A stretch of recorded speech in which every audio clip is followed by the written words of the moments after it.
Hoy está con nosotros el doctor Carlos Fernando Cáceres, médico, doctor en salud pública de la Universidad de California y catedrático de la Universidad Cayetano Heredia. Ha publicado una serie de obras y ha editado otras tantas, tiene un extenso currículum, no es necesario pormenorizarlo. El doctor Cáceres es una figura ampliamente conocida en los círculos científicos y culturales, de modo que le damos la más cordial bienvenida.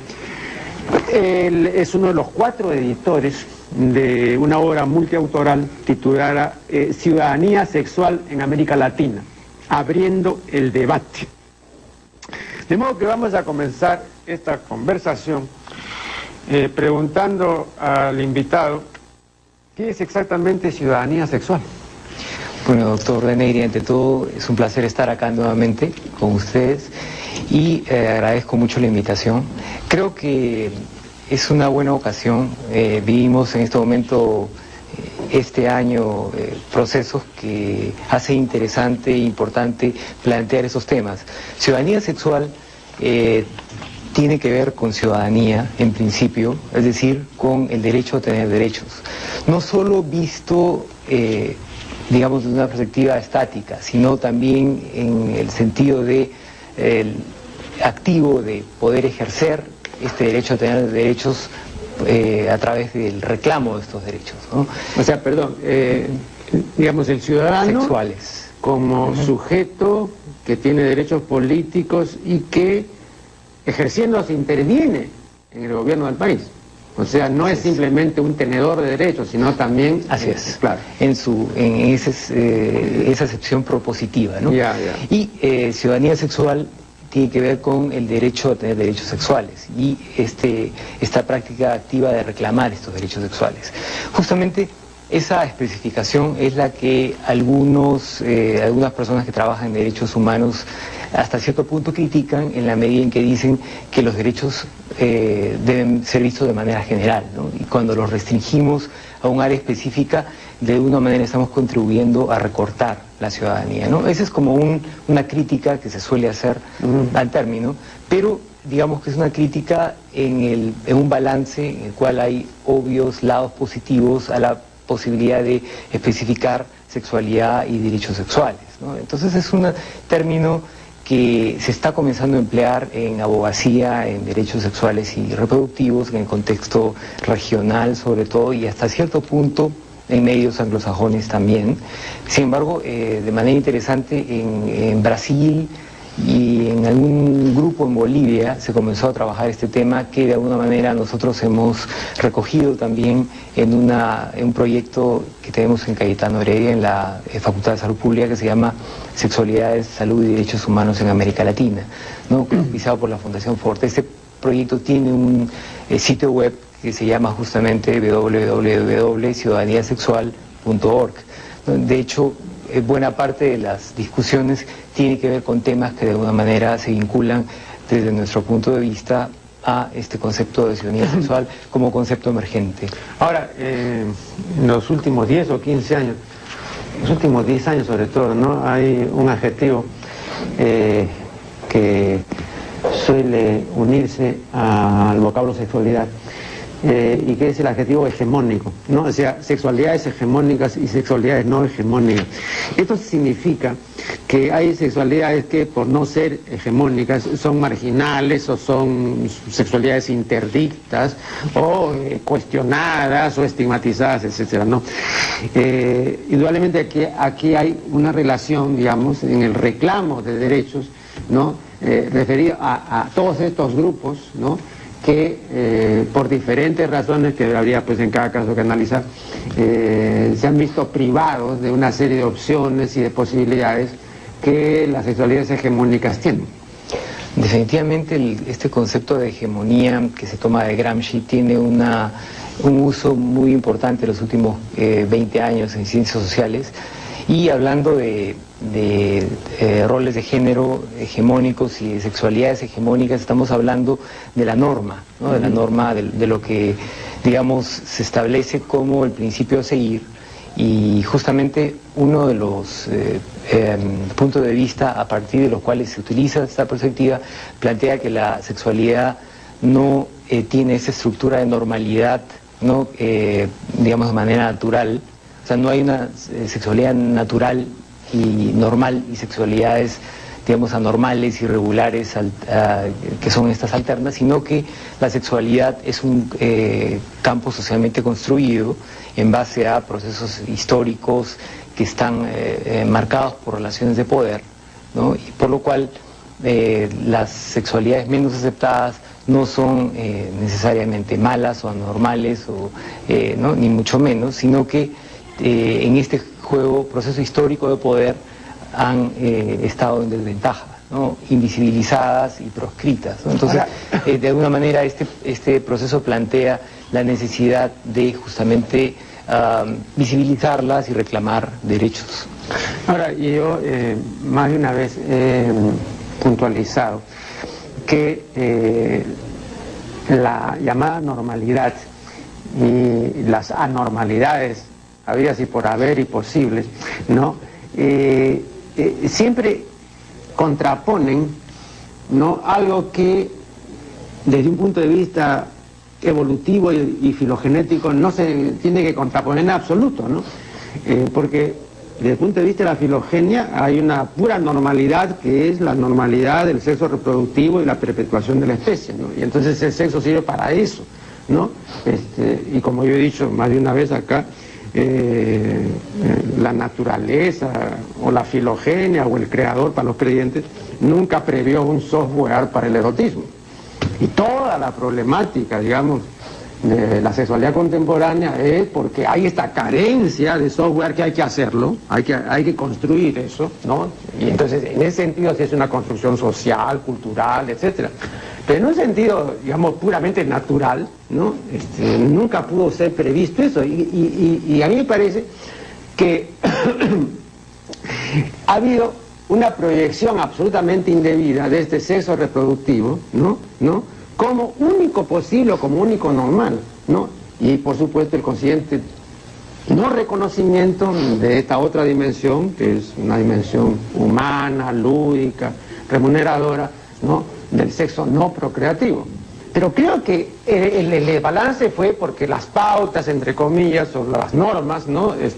Fueron sentadas por los fundadores de religiones o por los profetas o por los místicos de tiempos idos, ¿no? Pero jamás por la ciencia.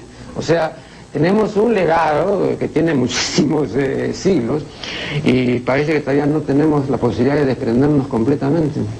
Usted plantea un punto muy interesante, porque creo que en principio,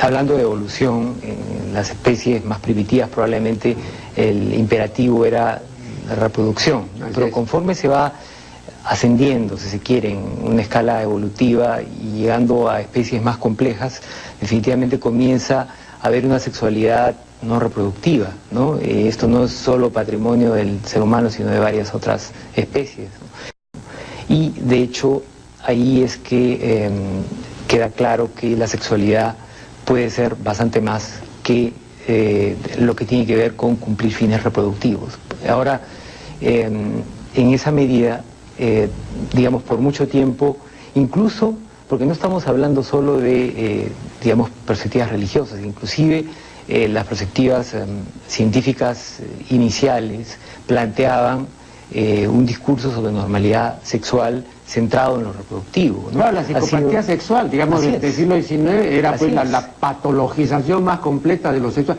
Doctor, vamos a hacer acá, me están indicando un primer corte. Usted quería completar su pensamiento. Bueno, justamente hablábamos sobre el papel de los discursos tradicionales. De hecho, fuera de esta perspectiva evolutiva, si queremos, la misma, bueno, la religión, algunas religiones, porque no nos olvidemos de varias otras religiones en el mundo, bueno, el hinduismo y otras, el budismo, que tuvieron una perspectiva de la sexualidad bastante distinta, ¿no? Entonces, para estas, lo erótico era un arte, ¿no? Y la búsqueda del placer era una búsqueda totalmente legítima, ¿no? Pero probablemente por motivos históricos la religión cristiana en particular tuvo cierta perspectiva respecto a lo sexual. De hecho, se vivió en una época de muchas carencias y lo reproductivo y el trabajo muy duro era fundamental. Entonces, Entonces, de pronto era importante que esta religión planteara mandatos en cierto sentido respecto a la vida de la gente, ¿no? Una guía bastante estricta respecto a trabajar y a reproducirse, ¿no? Pero bueno, de hecho, la ciencia inicial del siglo XIX también, probablemente en un siglo de revolución industrial, de alguna manera acogió esta necesidad del sistema de producción de garantizar mano de obra y trabajo duro, ¿no? Se vivía tiempos cambiantes, entonces también una visión bastante cerrada y estricta de lo sexual, ¿no? Ha sido progresivamente durante el siglo XX, cuando por un lado la democratización de la práctica científica, ¿no? Con mayor diversidad de personas haciendo ciencia, por un lado, ¿no? Y de otro lado un mayor diálogo hacia fines del siglo XX entre la comunidad científica y el resto de la comunidad de la sociedad, lo que permitió esta mayor apertura hacia otras perspectivas, ¿no? Los movimientos sociales. Yo cuando he dialogado con ilustres feministas de nuestro medio, ellas insisten en un punto que a mí me parece capital, ¿no? Y es que si antes fue la Iglesia en mayor medida y después el Estado, o la Iglesia y el Estado juntamente, y en general las organizaciones, siempre se han querido apoderar de la sexualidad del individuo, han querido reglamentarla, que han querido regularla. Ahora mismo vemos, ¿no es cierto?, que quieren regular la sexualidad femenina y este es un propósito pero permanente y la lucha es también contra esa intervención, ¿no es cierto?, porque también se quiere hacer eso en nombre de la defensa de la vida o en nombre de la libertad, de la democracia y de 20 cosas más, ¿no? Pero siempre existe propósito de intervenir en la sexualidad del otro y apoderarse de esa sexualidad. Y en el caso, por ejemplo, las religiones tienen este sentimiento, porque no es simplemente una agresión, es un sentimiento muy vivo del pecado. Entonces, ¿no?, inculcar eso, ¿no?, de que has cometido una falta grave, una ofensa a Dios y todo, ¿no?, relacionado con la sexualidad. Entonces la sexualidad siempre sale perjudicada, no es como la alianza esa terrible, ¿no?, de drogas, alcohol y sexo, ¿no? ¿Y qué tiene que hacer el sexo ahí? No, y el sexo sale mal parado, pues si usted le pone alcohol y drogas, pues, ¿no? Entonces también esto otro, ¿no? ¿Qué nos puede decir sobre este propósito permanente, ¿no? Porque cuando no es el Estado es la Iglesia, si no es la Iglesia es esta otra organización, o en fin, apoderarse de la sexualidad, sobre todo de la sexualidad femenina, ¿no? Definitivamente. Bueno, estamos hablando de, primero, la reproducción, controlar la reproducción, pero también regular un espacio de libertad importante del individuo que es lo sexual, o que puede ser lo sexual, ¿no? Porque tiene que ver también con controlar lo que en términos macro ocurre en la sociedad, y bueno, definitivamente esto se concatena con la posibilidad de control de varias otras libertades, ¿no? Lo sexual permite entrar a una esfera bastante íntima de control del individuo.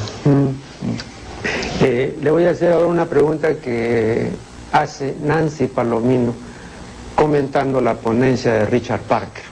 Y la pregunta es la siguiente: ¿por qué se teme tanto el poder transgresor de la sexualidad? Bueno, de hecho, esa es una pregunta muy compleja, y creo que la sexualidad permite probablemente... Perdón, ¿usted cree que es un temor fundado? Yo creo que es un temor real. Yo creo que es cierto que en muchos regímenes de todo tipo ha habido una preocupación por esta posibilidad de lo sexual, ¿no? De hecho, en alguna medida esto ha estado vinculado a la hegemonía de una perspectiva religiosa durante mucho tiempo, particularmente las perspectivas de raíces estoicas, ¿no?, donde justamente ha habido una postura bastante clara hacia lo sexual, y bueno, también lo que ahora vemos como fundamentalismos islámicos, ¿no? Pero también en Freud esa necesidad de restringir y de reprimir lo sexual, porque si no, y ahí están los textos de Freud del año 25, si no, el trono de la soberana, que es la cultura, se cae, y eso lo dice Freud. Por supuesto, ese es un ejemplo excelente. Lo que ocurre con... Freud tiene una obra pequeña pero particularmente significativa, el malestar de la cultura, claro, ¿no? Que es su obra más filosófica probablemente. En esta obra el mensaje que él da es, bueno, el gran drama de la civilización es que para que exista civilización el ser humano tiene que reprimir sus impulsos, ¿no? Sus deseos. Y esta represión de deseos, de impulsos, la mayor o buena parte de los cuales según él tiene que ver con lo sexual, implica la neurosis, la infelicidad, ¿no? Es decir, no puede haber felicidad y civilización al mismo tiempo, ¿no? Él dice, pero la civilización es importante, estamos en ella, por lo tanto, el drama es que el ser humano está condenado a ser infeliz. Un poco, yo creo que, yendo a la pregunta de Nancy, hay siempre como un temor de que el desatar las posibilidades de lo sexual va a ir en contra de las posibilidades de mantener una sociedad ordenada, ¿no? Y yo creo que... Ahora, perdón, yo recuerdo que el gran psicoterapeuta norteamericano Rollo May, al hablar de lo sexual, en su libro Acerca del amor, un excelente libro, él coloca lo sexual en la categoría de lo que llama lo demoníaco, no lo diabólico, sino lo demoníaco, o sea, como, digamos, una fuerza capaz de apoderarse íntegramente del individuo, como la rabia, como la ira, como la posesión. No, en esa medida es demoníaco el sexo de ese medio, ¿no? Y el gran psicoterapeuta norteamericano Rollo May, al hablar de lo sexual, en su libro Acerca del amor, un excelente libro, él coloca lo sexual en la categoría de lo que llama lo demoníaco, no lo diabólico, sino lo demoníaco, o sea, como, digamos, una fuerza capaz de apoderarse íntegramente del individuo, como la rabia, como la ira, como la posesión. No, en esa medida es demoníaco el sexo de ese medio, ¿no? Y cuando hemos visto que el sexo es efectivamente capaz de apoderarse íntegramente de la persona y no simplemente de ser un episodio de 15 o 20 minutos, sino de erotizar enteramente el sistema nervioso, entonces tal vez eso es lo que cause un recelo, ¿no? Y algo de este orden, no sé qué piensa usted. Yo creo que todos han experimentado, digamos, deseo, excitación sexual, y sí hay este temor de que el sexo puede hacer que uno pierda los estribos completamente, ¿no? Entonces, un poco me imagino que se ve esto multiplicado por todos los individuos de una sociedad y como que hay imágenes de caos, ¿no?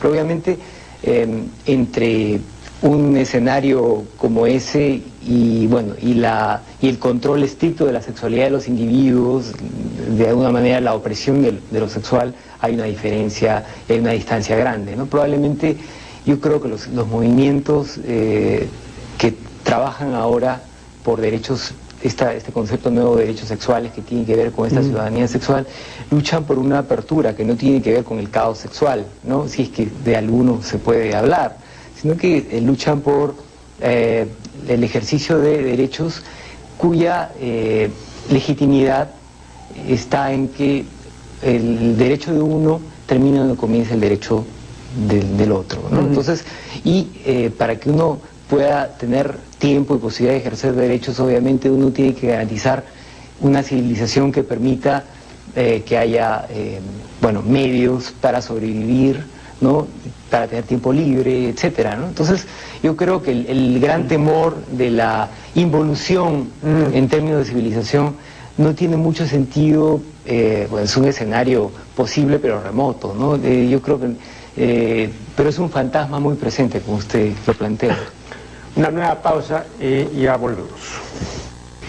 Roxana Vázquez, en los comentarios finales de este libro, repitiendo una observación de Bobbio, dice pues que no es muy congruente hablar de derechos humanos o específicamente de derechos sexuales, ¿no?, con una economía neoliberal, ¿no? Y decir si esto es posible es hacer una pregunta, bueno, que no tiene mucho sentido, o una pregunta que equivale a perder el tiempo porque la respuesta es obvia, ¿no? ¿Usted qué piensa? Sí, yo creo que es también una pregunta difícil, porque obviamente hay muchos neoliberales verdaderos que tienen una postura también de apertura frente a muchos de estos temas, y hay muchos que se llaman neoliberales, que tienen una postura profundamente conservadora en materia de moral sexual, ¿no? Yo creo que el pensamiento neoliberal, que de una manera se ha filtrado en la cultura a partir de fines de los 80 y durante los 90, por lo menos en el caso de Perú, ha generado algún nivel de individuación, ¿no? Conciencia individual mayor en los jóvenes, por lo menos, ¿no? Y esta idea de que yo soy yo, esta preeminencia del individuo, ¿no? De los valores del individuo, ha generado como una conciencia mayor acerca del derecho a tener su propio rollo, a pensar de una manera propia, y ha ampliado en ese sentido una... Pues ya te da como ocurrencia postmoderna, ¿no? Sí, la posmodernidad, exactamente, ¿no? Pero definitivamente, hablando de... Porque no se trata de hablar de neoliberalismo en general, sino un pensamiento neoliberal que se aplica en distintos países, en una economía global en la cual hay permanentemente relaciones desiguales entre quienes tienen más y quienes tienen menos. Pero ¿no? yo quisiera plantear un punto bien concreto y que se relaciona con lo nuestro. El sociólogo Copa, de la Universidad Villarreal, ha publicado un libro muy interesante sobre los hostales que hay en Lima metropolitana. Bueno, hay más de 1000 hostales. Y de la lectura atenta de este libro se desprende fácilmente que hoy pues el sexo se ejerce mucho más que hace 20 años, ¿no es cierto? O sea, hay mayor ejercicio sexual. Pero la pregunta que surge inevitablemente es que si este mayor ejercicio sexual significa que se ejerce bien el sexo, que se diversifica, que aumenta el placer y el goce. Y la conclusión no es precisamente esa. O sea, no hay una relación entre el aumento del ejercicio sexual y la satisfacción colectiva relacionada con este mismo aumento, ¿no? Entonces, por eso le digo yo, parece que hay ciertas incongruencias. El hecho, por ejemplo, de una apertura, hace 20 años no había pues 1000 hostales, ¿no? Y hace 40 no, pues había pues 10, ¿no? Pero el hecho de que se multipliquen las facilidades no quiere decir que se multiplique la calidad, a eso me refiero. Por supuesto, el tener sexo no implica que uno lo disfrute, ¿no? Claro. Y muchas veces se tiene sexo por un ritual, ¿no? Muchos hombres tienen sexo porque dentro del papel masculino es importante tener una vida sexual activa, ¿no? Y bueno, de hecho, muchas mujeres también ahora demandan sexo, ¿no? Entonces puede que ocurra más sexo, pero no necesariamente eso implica una vida Ahora, sexual. el otro día aquí mismo, conversando con la doctora Cristina Portocarrero, le decía, pero también hay otra diferencia. No solamente es una diferencia cuantitativa, sino que hace 30 años, ¿no es cierto?, por ejemplo, las mujeres no consumían la cantidad de licor que consumen ahora, y la cultura de droga no tenía la difusión que tiene ahora. Entonces ahora, también imaginarse, digamos, 1000 hostales sin droga y sin sexo es de una ingenuidad patética. Ahora, estas variables de droga y de alcohol modifican también, ¿no es cierto?, la actuación sexual, pero no pues en un sentido positivo. Entonces, ¿no cree usted que hay ahí sí un proceso regresivo, un proceso involutivo, juntamente con esta apertura y este mayor ejercicio? Me da la impresión de que son procesos independientes y de que, bueno, el hecho de que haya más sexo, porque esto que haya más hostales significa que es más legítimo para parejas de enamorados. Pero cuando dice ¿no? independiente, ¿usted quiere decir que la droga no influye en el comportamiento sexual? No, me refiero a que el hecho, estos cambios, en cuya ocurrencia, concuerdo con usted, abren, o sea, no necesariamente llevan a algo. Y además lo de alcohol y drogas es una cosa, digamos, es un fenómeno que se está dando en el marco de una proliferación de, digamos, experiencias, opciones, formas de ver lo sexual, como que las presiones que la gente siente para vivir sexualmente más, ¿no? La idea de que así vive mejor, ¿no? Entonces yo creo que hay una presión cultural muy fuerte para vivir sexo, ¿no? Ahora, eso, en mi opinión, no necesariamente lleva a problemas, plantea oportunidades y amenazas, ¿no? Obviamente la amenaza de que haya problemas de salud sexual, ¿no? Obviamente, y haya de pronto un cambio cultural que banalice el sexo hasta cierto punto, etcétera, ¿no? Pero abre también, o plantea oportunidades, la oportunidad de que si es que hay un proceso que permita a la gente aprender a disfrutar lo sexual, ¿no? Si es que hay discursos positivos hacia el placer, ¿no? Que tiene que ver, como mencionábamos hace un momento, con esta ciudadanía sexual, probablemente entonces podríamos ir hacia algo mejor, porque derechos sexuales tienen que ver no solo con diversidad de opciones, tienen que ver con salud sexual, y tienen que ver también con placer. Pero perdón, pero si fuera así, entonces, por ejemplo, el consumo masivo de drogas y de alcohol redundaría en beneficio. No sería adverso, no. O sea, nosotros tendríamos un mejor sexo, cualitativamente hablando. Y toda la cantidad de disfunciones que hay indica que es al revés. O sea, la incidencia, ¿no?, de la droga y del alcohol no es favorable, ¿no? A eso me refiero yo. Y si usted me dice, bueno, oiga, es una nueva manifestación, digamos, del espíritu libertario, consumir droga, pues, y entonces no habría ningún problema si eso no va a influir adversamente en la sexual performance, ¿no? Bueno, no estamos hablando aquí de adicciones, para comenzar, estamos hablando de lo que llaman en algunos espacios drogas de entretenimiento, ¿no? Ahora, yo a lo que me refería es a que de hecho ha aumentado ese consumo probablemente, pero en ningún caso yo no creo que llegue al 50% de quienes tienen relaciones sexuales en los hostales que usted menciona, ¿no? Habría que hacer un estudio, o más de un estudio, y ver más o menos cuál es el patrón de uso de alcohol y de drogas entre personas, entre la gente joven que tiene relaciones sexuales. Hay algunos datos ya, de hecho mucho más alcohol que drogas, ¿no? Probablemente 30% o entre 20 y 30% de quienes tienen relaciones sexuales, más hombres que mujeres, han usado alcohol.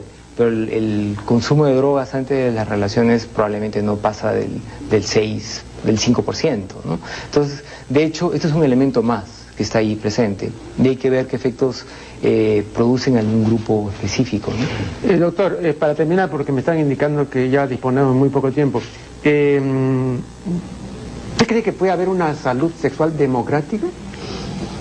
Bueno, una salud sexual democrática tiene que ver con un medio en el cual haya la posibilidad de ejercer derechos sexuales y reproductivos, y esto implica la posibilidad de los ciudadanos de demandar, ¿no?, de conocer derechos, de reconocer, identificar ciertos derechos como derechos sexuales y reproductivos propios, y demandar al Estado la posibilidad de su ejercicio, ¿no?